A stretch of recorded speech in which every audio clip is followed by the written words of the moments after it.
Hey, welcome to the Ron Johnson Discipleship Podcast. So glad you could be with us again on this Thursday morning, or whenever you happen to be taking a moment to listen to us. We're grateful for your partnership as we are committed each week to connecting the dots between a Christian worldview and what's going on in our larger culture.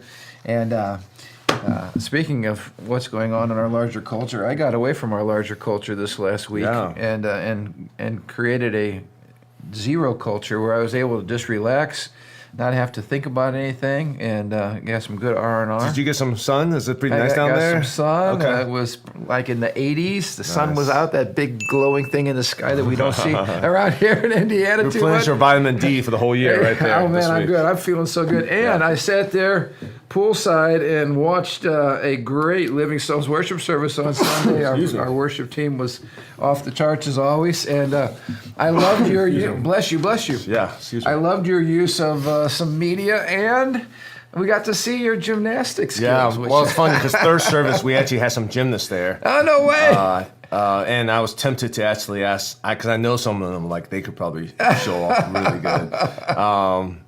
But, you just learn that people walk away, not a lot of times, not even about what you say, but what they see. No, you're right. So you try to just leave an impression one way or another, You're exactly right. And in fact, this week I pick up the baton from you. We're working through Mark's gospel, and we're talking about how Jesus was the master at parables, visual storytelling. That was great. So you didn't, I noticed you walked into the studio this morning, no crutches or anything. You did it. Yeah, I was tempted to start preaching from the beam. But then I realized 3 services, so I was like, second service, you were teasing us. You said maybe third service. Third service, maybe I was going to do it, but by third service, my blood sugar was a little low, so I was like, I should probably just be wise and actually get back on the stable platform. Well, I can't remember it if we were talking one year about New Year's resolutions or something, but I was preaching. My pulpit was a treadmill. Because most people have, visions of being healthier in the new year, and I was tempted to actually preach while I walked, but I thought better of it. You got to bring a treadmill to the pulpit. I could just see myself a bigger pulpit. Sliding off the back. You don't pay attention for a second. Thud. So those are the things as you get older, you start to be like, it's a good idea in my head. Exactly. That's pretty much where it ends. Exactly. Well, that's good. Well, so you didn't take advantage of the gymnasts, having them come up and work on their balance? No, I thought about it. I thought about it for a second. I was like, Well, Mary and I were watching that video you showed of all the guys crashing and burning, and then we realized guys don't do balance beam. That's the point. Even male gymnasts who have great balance struggle with balance beam if you're not trained. If you're not trained, then you can't do it. So it's not just me. Absolutely. Well, it was like, that's right. We don't do balance beam. That's a woman's event. Anyway, incredible. But anyway, I was glad to come back. First of all, I appreciate all of our hard work on our social media team. To be able to watch that while we're away, it was great, and let us feel like we're home. And I know we get feedback every week from people who are traveling, and that's such a blessing. But I wanted to let folks know, kind of in line with what we're talking about here at this kickoff of this new year, Sunday night's going to be what I consider one of my favorite nights of the year for our church family. Yeah. Here at Living Stones, it's what we call our State of the Church address. It's kind of like the State of the Union, only the State of the Church, and we really go back and just look at what God did in 2022. We celebrate that, and then we start looking ahead for 2023. What is the Holy Spirit saying? What's in our hearts? What are we believing God for? And it kind of falls in the whole line of the resolutions and being intentional. We talked a little bit about that last Thursday on our podcast, and really this is the outworking of that, because we look at where God's brought us, what we believe God for, and of course in there's always things that we were very intentional about, but what I love about the Lord is there's always things that He surprises us with, and maybe you can relate. There are some things throughout the course of the year you're planning on, you're budgeting, you're believing, you're working, you're reading, but the Lord always throws us some curveballs, and those curveballs are always make things a lot more fun and enjoyable. Yeah. But I wanted to pick up where we left off just by way of talking about intentionality and godly resolves. 2 Thessalonians chapter 1. If someone asked me, Pastor, what's the biblical basis for New Year's resolutions? Is there one? I would go straight here to 2 Thessalonians 1, verses 11 and 12. It says, to this end we pray for you that our God may make you worthy of His calling and may fulfill every resolve for good and every work of faith by his power. So we got two things working hand in hand here. You got a godly resolve, and you have it mixed with faith. If you make a resolve but there's no faith, you're not going to get much. And if you just say you have faith but you don't really have a target, you're not going to get much. Those two things really go together hand in glove. And so we came to the conclusion that godly resolves are good, but self-focused resolves end up falling flat. Talk a little bit about that. We talked about so many of the resolves kind of center around me, making me the better version of me, and that doesn't always work so good. Yeah, I mean, I think a lot of times faith is really our daily walk with the Lord. You know, sometimes I think people think faith is just like, I randomly going to believe in something really hard, and hopefully that will come true. Yeah. And whereas I think resolve and faith sometimes comes hand in hand, because faith comes from a daily habit of listening to the Lord, walking with him, knowing him, interacting with him, hearing his voice. And you need a resolve to do that, because we get so distracted so easily. You need a resolve to have the faith. And when the Lord speaks to you about a certain topic, a certain issue, then this is not just a pie in the sky. This is something that God's tangibly leading, guiding you in it. And it's going to take some faith. It's going to take some risk, and it's going to take some uncertainty. Yeah. And you take resolve to walk through those paths. So like you said, they go hand in hand. Yeah.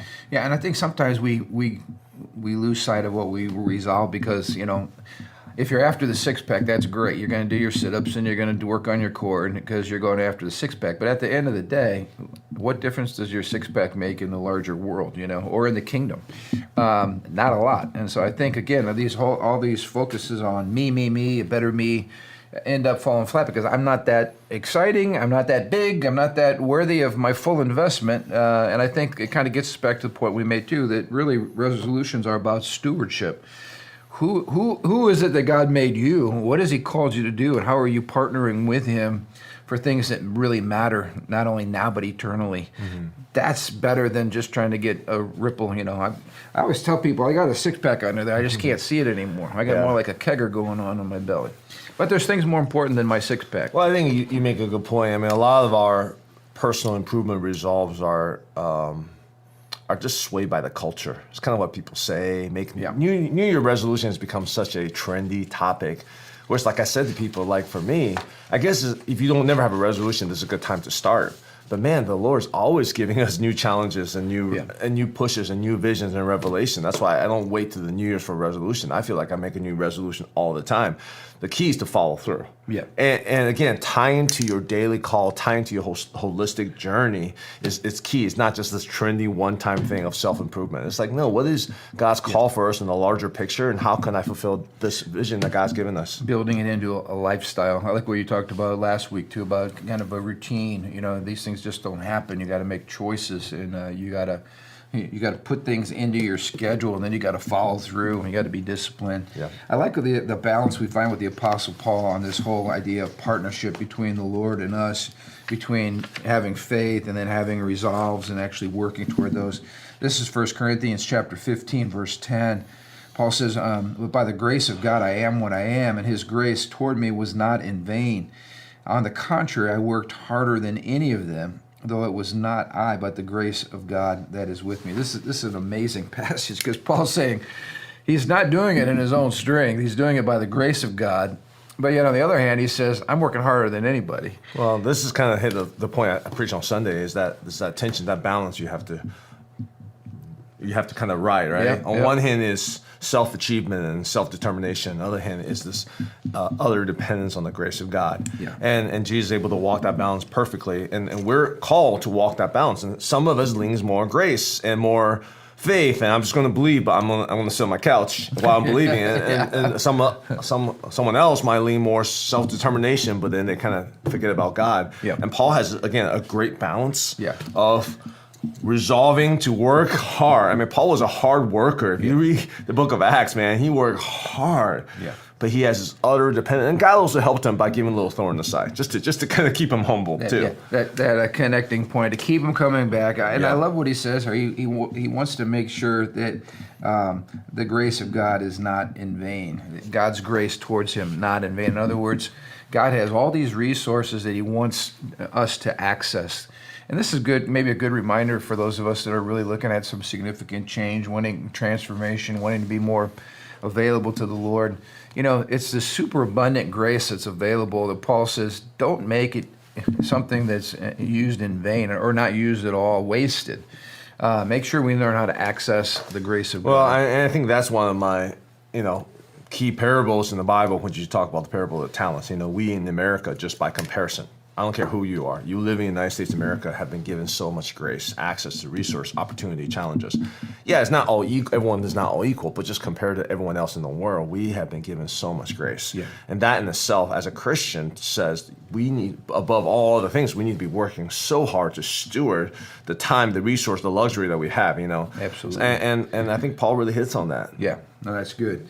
And none of this works, which kind of leads us to our second point. You're not going to move forward if you simply believe that you're destined to fail, And as we said, there's a lot of people that go to one or two extremes. Either you have this self-improvement optimism that you're going to be the best you, or you just, on the other side, you're like, it's not going to work anyway. I'm not even going to try. It didn't work last time. It's not going to work anymore. Right. Yeah, and you just have this expectation of failure, which is another thing that I think is using the grace of God in vain.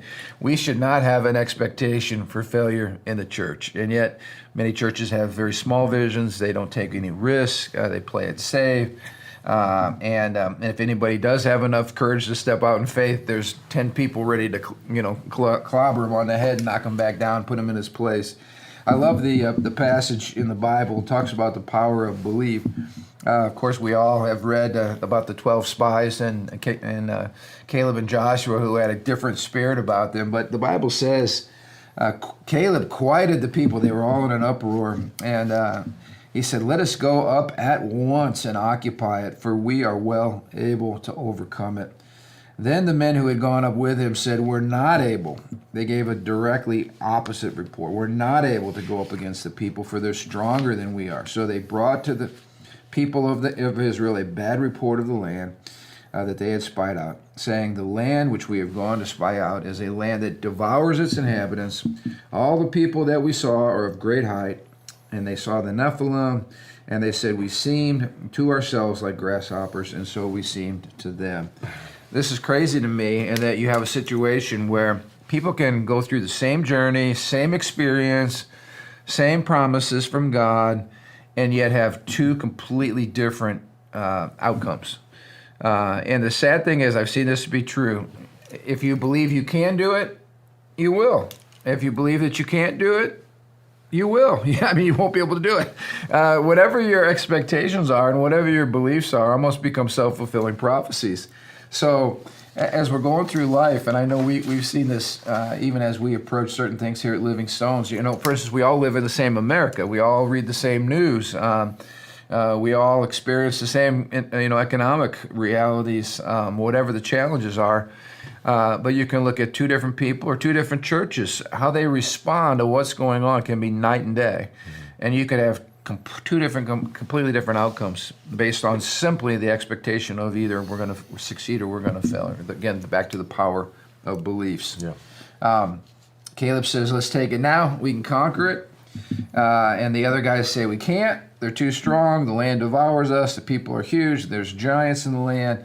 And so it goes right back to the biblical truth, Proverbs 23, verse 7, for as a man thinks in his heart, so is he. That's a great way for us to kind of pause here, because we all need to look at what's really going on inside of our hearts. What are we saying to ourselves? What do we believe about our situation? Because it makes a massive, massive difference.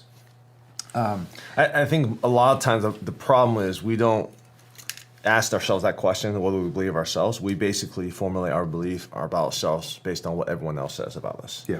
And a lot of times, there's no shame and guilt trying to put on people for that, because a lot of times that's formulated at birth. Your parents will say something to you about you, and you just, as a kid, you just like, okay, that's who I am. And then you grow with that paradigm, right? Yeah. So even when someone says, hey, you've been told you're ugly your whole life, by your parents, by your friends, by your grandparents, whatever it is. And then someone says, oh, you're beautiful. You're just like, that doesn't even... Right, it doesn't even get through. Yeah. You're a loser your whole life. Someone's like, you're really talented in this. It doesn't even get through. And I think that is the power of words, and that's the power of these determinations. So I think very rarely are people even have the ability to have a level of self-awareness, of objectivity, to be like, you know what? who did God really say I am? Yeah. What do I speak to myself? Well, I don't know about you, but I just appreciate having people around me when I sit down and say, hey, speaking of my life, what am I doing well? Where do I need to improve? How can I be a better leader? What do you see in me? Whether it's yourself, Matt, others on our team that say, hey, I really see this happening, or I think we can take this podcast and do this differently, or your best, your greatest blessing or strength to the church family is X, Y, or Z. That's helpful to me because I think we can get lost, among the giants. You feel like, who am I? Do I really have much to offer? That type of perspective. And I think it's interesting, Caleb and Joshua, they only needed each other to believe in each other and spur each other on, and they accomplished great things. And then you got the other 10 who also formed an echo chamber, and it was all negative and all cynical and all jaded. Well, I think from the perspective, I think Caleb and Joshua and obviously Moses, they're anomalies because the rest of the Israelites, how many generations were they living under the oppression of Pharaoh? So they've been told for hundreds of years. And you and I experienced some of these countries in East Asia, which after, like Cambodia, after horrific things happens to their people, generations, and as a nation, they have been beaten down. And again, speaking life and courage and creativity in that is very, very difficult because nationally they've been beaten down, and it takes a reformational voice to come and say, hey, have courage. And I think that's a lot of what happened to Israelites. For years and years, they were slaves. Yeah. All they're good for is to make bricks. Yeah. And when you're a slave, the blessing of being a slave is you have to take zero responsibility for your life. You wake up, what are you going to do today? You're going to make bricks. Right. And unfortunately, this is the warped way that we get shaped by our culture. Sometimes people would rather be a slave because it's comfortable to them than assume responsibility for a life that's their own. Right. And you bring up a good point. I think the gift that America brings to the nations is this whole idea of liberty is something that has taken root in our country. That in a government by the people, for the people. We just have a different view of the way the world works. We have a different view of government. We have a different view of freedom and dreaming. What we bring when we go to these countries, imagine if you're a slave, you've never had the freedom or privilege of dreaming. Like, what would you like to do with your life? That for 400 years, nobody's thought that thought. No one asked that question. And then all of a sudden you're told, hey, God's going to take you into the promised land. And you can do it. And here's the promise from the Lord. And you're going to have your own land, and you're going to have your own house, and you're going to have your own garden, and you're going to eat your own food, and you're going to be able to create and dream and really be who God called you to be. After 400 years of never even having that thought enter your mind, you can imagine how in bondage these people were internally, not just externally. Oh yeah, and I think that's the biggest bondage. It's not even external. It's really in your mind. And God literally has said, this mentality is so toxic that I cannot have this mentality in the promised land. So I have to let this mentality die out. Yeah. 40 years wandering in the wilderness, so that whole generation has died, and their kids have a brand new mindset. They're not living in Egypt anymore. Yeah. To say this new generation can now occupy the promised land. That is an amazing thought right there, 40 years. Same thing with Moses, 40 years, backside of the desert. Yeah. It takes a long time to kill these things in our minds, and maybe that's a good word of encouragement to somebody watching today. Our growth and our transformation are not usually in giant leaps. They're usually in little baby steps, and it takes time. That's why we encourage you, don't give up on yourself. Don't give up on other people. Keep believing the word of the Lord. Keep believing God's promises. Keep believing that the Lord is at work in all of us to change all of us. Well, I think that's why the Caleb and the Joshuas are so special. Because they are able to break through. They never let that spark of creativity, of courage, of risk, of trusting God die in their heart, and they become the leaders. Yeah. And that's why we need leaders like that who are able to see above the mundane, to say, hey, they're disruptive. Yeah. To the status quo. Well, and that was the sad thing, was that they had already made a plan. I had here in my notes that they were more comfortable being slaves than with the scary thought of being owners. At the thought of change, they cried, they wept, they blamed God, they crossed 1,000 bridges that didn't exist. they formed a committee to stone Caleb and Joshua, and they began organizing their return trip to Egypt. Yeah. All of that happened simply by hearing and receiving into their hearts a bad report that tied all the way back into their we have no belief in ourselves and we have no belief in God. Embedded in this message is a powerful message on socialism and liberty, of slavery, like the whole thing, like, you own nothing, be happy. I forgot what globalist said that, whatever the idea, it's like, oh, you guys are content being slaves and let the leaders rule you. Yeah. Whereas the spirit of the gospel and the spirit of Joshua and Caleb is like, no, we'd rather be free men and then be slaves and be comfortable. Yeah. We want to be free, and we don't want our kids to be slaves. We don't want our kids to be put in a box. We want to honor God with our lives, and that is the gospel. So that's the kingdom of God Himself. Well, you bring up a good point, because you talk about that slavery kind of totalitarian mindset. They're looking at what they had for dinner with such glowing terms. Right. They're eating boiled vegetables. And they're like, man, back in Egypt, right? They're thinking of their bellies, and it's really a sad state when you see human beings who have lost their belief in God, their intentionality, their responsibility, the sense of stewarding their lives. You go right back down to where all you care about is what's for dinner. I just want content. I want to be leisure. I have my access to my social media. My internet's working. I don't need to create. I don't need to take risks. I don't need to take ownership. I'll just do whatever the government tells me or whatever mass media tells me and follow the line, Yeah. And that I guess that's a challenge for all of us, because even in the church we can become slaves. And when somebody comes along and says, hey, let's believe God for this, it's almost like people want to stone that person for simply wanting to believe God. Yeah. The cynicism runs really, really deep. And I think, I just want to tap into this because we talk about resolutions. We've all gone through disappointment.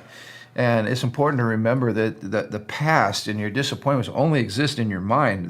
They're not here. They're not part of our life right now, except to the degree that we choose to perpetuate the memories. And so some of us need to just let go of past failures and realize it's a new day, and God is at work. His grace is there. Don't leave it out in vain. Keep working hard. And keep moving forward. Cynicism is a form of self-protection. So when you go up to somebody and say, hey, let's believe God, we can pay the expansion off in cash, a cynic will right away shoot you down. And it's been said, cynics say, pop their own bubbles before somebody, or their own balloons before somebody else has a chance to pop them. There's always people like that will shoot you down and shoot down your ideas and shoot down your dreams. That's why I think it's so important to hang around with people of the same tribe. We use that language a lot around here at Living Stones.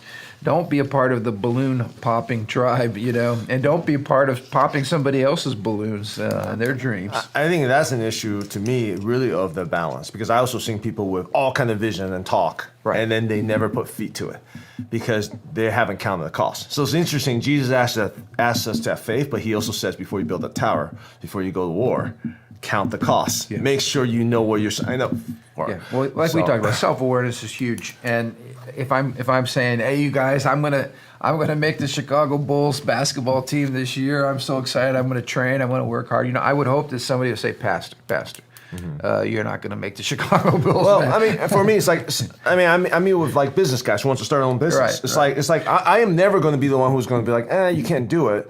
But I'm going to sit down with them and say, hey, I think you can do it. Let's sit down. Let's have a business plan. Yeah. Let's talk about how much cash you have. Let's talk about these practical things. Right. Because what's your strategy to get where you want to be? It gives you the next step to take those step by step. So to me, you need a balance of reality to say, hey, this is what you have to do. If you have your own business, it means you have to get up and you have to do this and you have to do this yourself. Are you able to do that before you quit your day job? Maybe think through that first. Well, you're popping my butt. Well, I'm not. I'm actually believing you, but I'm believing you by telling you these are the practical steps to take next, right? And having people like that in your life is such a valuable asset. So you're not living off in la la land of I can do anything, but you're also not shooting yourself in the foot, popping your own bubbles, and living in this self-destructive world. And that's what draws me. It's like those people who are like, they're not going to make a judgment. They're going to say, hey, I'm going to help you. I'm going to help you connect the dots to say, let's take action. And I think God's called us, like even when everything said, Paul, he's an action taker. He's a doer. He doesn't just talk about it. Yeah, but the doing, and I think this is our point just as a reminder, the doing starts in a belief in your mind that simply says, I believe I can do this. I believe with the Lord I can do this. I believe with discipline, with help, by the grace of God, I can do this. And we've all seen these are practical examples of limiting beliefs. We talk about, for instance, the invisible fence, right? Yeah. There's no fence out there, but those dogs have been trained. All they have to do is hear that little beep, and in their mind, they know that if they take a few more steps, there's pain that's going to be happening. Or I've seen the fishbowl illustration where you have a giant aquarium and you have a clear glass here. Well, the fish keep bumping their heads into the glass, and they realize, oh, I cannot make it through. And then you take the glass out, and those fish will never go farther than where that glass sheet was, because in their minds, it is an invisible barrier that tells them that you can't go any farther. I think we have a lot of those invisible glass barriers, glass ceilings in our hearts that keep us from even trying to do new things, let alone, great things. I think that's the takeaway, is that the prison in our mind is often way more captivating, way more powerful than the physical external prisons that's put on us. Yeah. Well, how about the mile barrier? Remember before the 4-minute mile, breaking the 4-minute mile? Mm-hmm. No one could do that. In fact, they said if you tried to do that, it could kill you. It could be hazardous to your health. And then as soon as I think his name was Roger Bannister, I believe, as soon as he broke that 4-minute mile barrier, right after that, a number of other people did, but that had been in place for I don't know how long, all of history. Right. And then that was something where people said, no, you can do that. Or the sound barrier, if you reach the speed of sound, your plane will blow up, but somebody had to be willing to break the barrier. Right. And those are always the people that help us get past our sense of self-limitation, and we need those people in our lives. I just made a list, and maybe it'd be helpful for our listeners to make a list at some point, to pause and to deal with the scarcity mentality in your mind. Where is it that you just believe you can't, or that God's not enough, or that God can't, or that God won't, or those types of things? I would do this, but what are the limiting beliefs? And I sat down at one point and wrote out my top 5 limiting beliefs. And maybe you can relate to this. Maybe you should create your own list and begin attacking these things. Number 1, I said I'm just too busy. I would like to do that, but I'm too busy. In fact, let me be more specific. People have said to me over the years, Pastor Ron, you need to write a book. You need, when is your book coming out? Blah, blah, blah, which I take that as a compliment. And this is when I sat down and I said, what are my limiting thoughts as to why I can't write a book? Number 1, I'm too busy. Mm-hmm. Number 2, too few resources. Number 3, too few skills, just not skilled. Number 4, nothing to say or to add. Not that I don't have something to say, but what I have to say might not be new, so why say it? And then lack of ability. I'm just not good when I sit down and try to write. So those were 5 beliefs that I had that are acting to keep me caged in a box as it relates to being able to write a book. Now, that's just as it relates to that thing. But if you think about whatever your goal is or your challenge is, and then pause for a minute and say, what am I telling myself about actually attempting to do that? Those are you'll identify your limiting beliefs that way. And you actually have to do that because you'll never get any farther until you address those, Yep. I love God's question to Moses. Moses had all these excuses, right? And God simply said to him, what's in your hand? As you pointed out, we don't live in a land of scarcity. The fact, too few resources, too few skills, all these are excuses basically that I had in my mind. None of them are true. We have resources. We have help. We have, all kinds of things around us to help us to do what we really want to do. The question is, are we cynical? And do we, first of all, need to come back to the conviction that I can succeed, and I think that's the biggest thing. That's good. I love what the writer of Hebrews says in Hebrews 10:35. Therefore, do not cast away your confidence, which has great reward. Boy, if you believe you can, then you can. I was listening to some of these pro quarterbacks who were all world in college, right? And then they go to the pros, and it's a whole new game. One of the guys that was talking was the quarterback of the Dolphins, who's a born-again, Spirit-filled Christian, Tua, with a nice long Hawaiian last name, Tagliavoa or whatever his name is. But he was saying that when he came to the pros, he had just a crisis in his confidence. And he got around a coach who just simply said, hey, you're a great quarterback and you absolutely have what it takes to be very successful in this league. Because, you get all the negative Twitter and the social media and people hating you, and you have one bad game and everybody's writing you off, throw the bum out, why do we have this guy? And that's all you get constantly. You get the 10 spies surrounding you, right? Mm-hmm. And he said, I started listening to people who had my best interest and who really believed in me. And when you get your confidence back, then you get your strength back. And when you get your strength back, you can go out and accomplish your goals. So sometimes it's just having people around you. And that's why I guess I love the local church so much, and why I love the relationships that we have with our church family. Because when you get surrounded by people who love you, who believe in you, who care for you, who'll tell you the truth, not because they hate you or they're trying to hurt you, but because they help you and they want you to succeed. They'll ask you hard questions. Mm-hmm. You've been one of those friends in my life over the years that helped me just hone in on who I am and where I need to grow and what you see in me. And you've made me a better person, a better leader.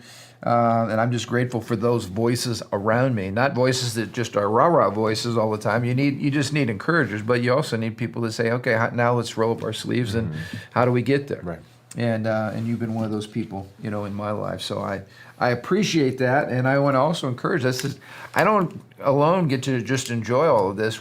Find, if you're not part of our church family or not part of locally, get in a great church of people who believe God and who love you and believe in you. When I got back, I had a couple of things. I had a couple of letters waiting for me. One was a nice handwritten letter from a mutual friend of ours who it was 2 pages of heart gush. She was just saying, thank you and the church family at Living Stones for always being there for me, always challenging me, always speaking the truth, challenging me to be a better husband, a better father, a better man. And I thought, wow, that was really, really cool. It was, again, 2 pages of heart gush. I get messages every week from people who are saying, one lady couldn't make the church service last Sunday. She was at home. She was dealing with a problem with her knee or something where she had to be on crutches.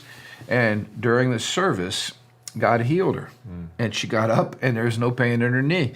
I love being a part of an environment like that where people just experience the blessing of being in a tribe of people who are supportive and who really say, let's do that. We can do this together. And that, go back to where we started. That's what's going to happen Sunday night is look what God's done. Look at what we've been able to accomplish with him. And now let's believe and ask and seek him for what he wants to do with us in 2023. That is, in a nutshell, the reason why I am a perpetual optimist as it relates to the kingdom, because God's always up to something good. He's got amazing resources. He has no limitations, and he invites us to join him. What a cool gig. Yeah, and he's the one who's ultimately in control. Doesn't matter what scheming politicians or whatever, it doesn't matter. God's always in control at the end of the day. We see that over history over and over again. So amen. So hey, if you're watching this is providential as well. You can do it. You have amazing resources. You have amazing gifts God's given you. What is it? What are the dreams that God's put in your heart? What are the kingdom dreams of partnership where the Lord's inviting you to join him? And none of this will happen if we don't deal with, again, the power of belief. So we hope this is helpful. Be intentional about what you're doing and be able to begin limiting those or be able to focus on those limiting beliefs that are keeping you back. And let's be people of the word. Let's believe God. Let's let his report be our report. And let's go take the land this year and see what God's going to do. Thanks so much for tuning in. I look forward to seeing you next week.